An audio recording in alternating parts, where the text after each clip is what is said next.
Como último tópico da 8ª videoaula, nós vamos discutir agora um movimento cuja aceleração ela depende do tempo, né? Nós discutimos para o movimento unidimensional um movimento retilíneo uniforme, a velocidade constante, e um movimento retilíneo uniformemente variado ou uniformemente acelerado, dá no mesmo, considerando agora uma aceleração constante no tempo. Esse segundo caso nada mais é do que um caso particular, né, de movimento unidimensional. Nós podemos ter um movimento retilíneo, onde a aceleração do objeto ela pode ser uma função do tempo. O cálculo diferencial integral nos dá as ferramentas para determinar posição, velocidade e aceleração, caso conheçamos a dependência explícita dessas variáveis com o tempo, né? Se, por exemplo, eu conheço a velocidade instantânea, eu sei como ela varia no tempo, a sua primeira derivada, a sua taxa de variação, me dá a informação da aceleração. Por outro lado, se quem eu conheço é a aceleração em função do tempo, basta eu usar uma forma integral e aí eu obtenho a expressão de v de t, certo? A mesma coisa vale da relação posição e velocidade. Se eu conheço a posição instantânea, a sua primeira derivada vai me dar a informação da velocidade instantânea, ou, caso contrário, se quem eu conheço é a velocidade instantânea, eu posso proceder com a integração da velocidade e, com isso, determinar a posição instantânea. A gente pode sempre usar o formalismo do cálculo diferencial integral para poder obter uma variável a partir da outra.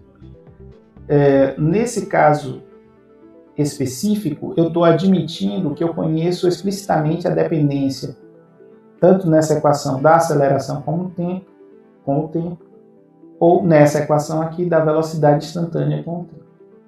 Eu posso ter situações onde a aceleração ela não vai depender explicitamente do tempo, mas vai depender de uma outra variável. Ela pode ser proporcional à velocidade ou proporcional ao deslocamento.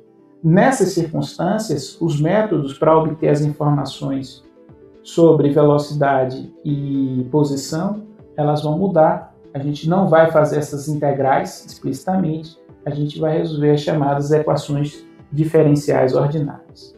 Ao fim dessa discussão, eu vou mostrar que é possível escrever a expressão da aceleração em termos desse tipo de equação. O sistema que eu quero discutir é desse tipo aqui, né? Isso aqui é um sistema massa-mola, ele está oscilando. O que é que acontece? O objeto, à medida que se move, ele comprime, ora estica a mola. Ele vai continuar nesse movimento, uma vez que eu não estou admitindo, eu estou admitindo que não há atrito entre o bloco e a superfície, ele vai continuar nesse movimento indefinidamente. Esse sistema de setas aqui estão associados às forças que estão atuando sobre o bloco. Aqui eu tenho a força-peso, a reação normal de contato. Essas duas forças estão numa direção perpendicular, não vão contribuir para o movimento. A seta em vermelho é justamente a força elástica produzida pela mola sobre o bloco. Nós vamos discutir isso com mais calma mais à frente, quando entrarmos na parte de dinâmica, mas apenas para a informação não ficar perdida aqui. Essa barrinha ela também está relacionada a um tema que nós vamos discutir mais à frente ainda, que é justamente o balanço entre a energia cinética e a energia potencial, certo? Nós vamos ter a oportunidade de também esclarecer como essas duas grandezas se comportam para esse tipo de sistema. O que é interessante para a gente aqui nesse momento é observar essa linha que está sendo produzida. Ela representa, de certa maneira, a dependência da posição com o tempo. Se nós fizermos o gráfico da posição em função do tempo, ele vai gerar uma curva desse tipo, que para quem está lembrado das funções trigonométricas, tanto faz, né? Se é a função seno ou cosseno, né? Elas vão ter um comportamento muito parecido, a diferença é que uma está defasada de 90 graus em relação à outra. Mas esse é um comportamento do tipo seno ou cosseno. Então, pensando dessa maneira, nós podemos propor um modelo cuja posição ela vai obedecer uma equação desse tipo. certo? Esse modelo é o que a gente costuma chamar de oscilador harmônico simples. Tá? Então, dado um objeto que se move tal como um oscilador harmônico, a sua equação horária ela pode ser escrita como uma função desse tipo aqui, certo? A posição em função do tempo, ela vai ser algo do tipo A cosseno de 2π sobre t vezes t. Quem é cada termo desse? A é o que a gente chama de amplitude, ele está relacionado ao máximo deslocamento que esse objeto vai ter em relação à sua posição de equilíbrio. T é o período para ele completar uma oscilação, certo? Se fizermos o gráfico dessa função, da posição em função do tempo, a gente vai ter exatamente esse comportamento aqui. O objeto, para t igual a zero, ele está na posição A, ele começa a se mover em direção à posição zero. Zero aqui vai ser a posição de equilíbrio, depois ele vai passar por essa posição, se afastar até chegar à posição menos A. Daí ele retorna, passa novamente pela posição de equilíbrio e volta ao ponto, retorna à posição A. O tempo que ele vai gastar para fazer esse movimento corresponde ao que nós chamamos de período de oscilação ou tempo de repetição, certo? Então ele vai repetir esse movimento de sair de A e retornar a A de forma cíclica, né? Então, se ele está na posição A no instante t igual a zero, ele retorna essa posição no instante t. No instante 2 vezes t, ele novamente vai estar na posição A, 3 vezes t e assim por diante. Certo? Uma coisa importante aqui é que, de fato, o movimento está restrito a essa região. O que acontece aqui é que o objeto ele parte de A em um movimento acelerado, atinge uma velocidade máxima em zero e começa a ser desacelerado até parar em menos A. De menos A ele volta a ser acelerado em direção à posição zero, passa pela posição zero com velocidade máxima e depois é desacelerado até retornar à posição A. E fica nisso o tempo inteiro. Esse processo de aceleração e desaceleração é uma característica da força elástica, que é a força que a mola exerce sobre o objeto. A gente vai discutir isso mais à frente, quando chegarmos à parte de dinâmica. Tá? Mas esse é o contexto da movimentação do objeto ao longo dessa linha. Vejam que essa curva é muito semelhante àquela linha pontilhada do GIF. Então, beleza. O que é que a gente tem de informação? Né? O movimento é simétrico em relação à posição de equilíbrio, né? Então ele se movimenta simetricamente em relação à posição x igual a zero, portanto x igual a zero vai ser a posição de equilíbrio. Nós chamamos a constante A de amplitude, ele é o máximo deslocamento do objeto relativo à posição de equilíbrio, certo? O valor de A ele vai estar condicionado às condições iniciais x0 e v0. Nós já predefinimos a equação horária da posição. Então, nós não precisamos, não foi necessário estabelecer essas condições iniciais, né? Uma vez que elas já estão implícitas na expressão de x de t. Se eu for calcular a velocidade do objeto, basta eu derivar aquela equação de x em relação a t. A derivada vai ser exatamente essa expressão aqui. Menos 2π sobre t, a seno de 2π sobre t vezes t. Né? Essa expressão, 2π sobre t, é uma velocidade angular. Tá? Ela vai corresponder a uma velocidade, ou, nesse caso aqui, a gente vai chamar de frequência angular.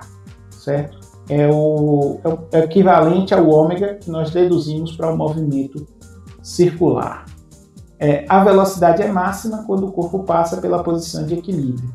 É fácil ver isso porque na posição de equilíbrio nós temos que t vai corresponder a 1/4 do tempo do período, certo?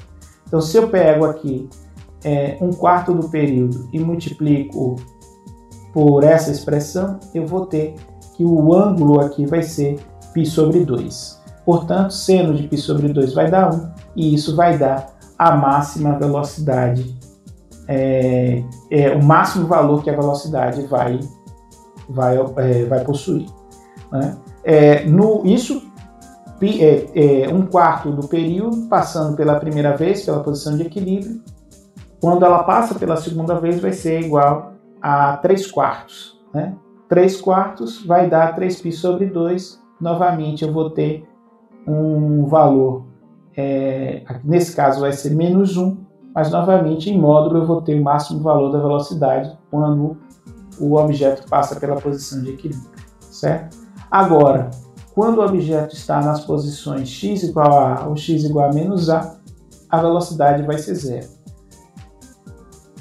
No instante inicial, né, t igual a 0, sendo de 0 é 0, a velocidade vai assumir valor 0. Quando o objeto atinge a posição menos A, o instante de tempo vai corresponder à metade do período, portanto eu vou ter um seno de π, isso também é 0. E quando retornar a A, isso aqui vai corresponder ao próprio período, e aí eu vou ter um seno de 2π, que é 0 também. Então nessas posições A e menos a velocidade ela vai assumir o valor 0. A aceleração, por sua vez, eu calculo derivando a posição instantânea no tempo. Essa expressão toda aqui nada mais é do que a posição instantânea. Então eu tenho aqui uma aceleração que é dependente do tempo, mas que eu posso expressar também como sendo diretamente proporcional à posição, certo? A aceleração é proporcional ao deslocamento relativo à posição de equilíbrio. Tá? X eu estou medindo em relação a 0. O corpo sofre uma desaceleração à medida que se afasta da posição de equilíbrio e o movimento se torna acelerado à medida que se aproxima de x0. Tá? Eu fiz esse comentário mais à frente. À medida que ele vai se afastando da posição de equilíbrio, para que a velocidade se anule nos pontos A e menos A, o objeto ele passa por a ação de uma desaceleração. Quando o objeto ele se aproxima da posição de equilíbrio, ele vai de uma velocidade que é 0 nos extremos, né, A ou menos A, e ele tende a atingir uma velocidade máxima justamente quando passa pela posição x igual a 0. Se eu pegar agora a definição da derivada da velocidade instantânea e escrever em termos de uma derivada de segunda ordem em x, né, eu vou poder escrever a expressão da aceleração dessa maneira aqui, certo?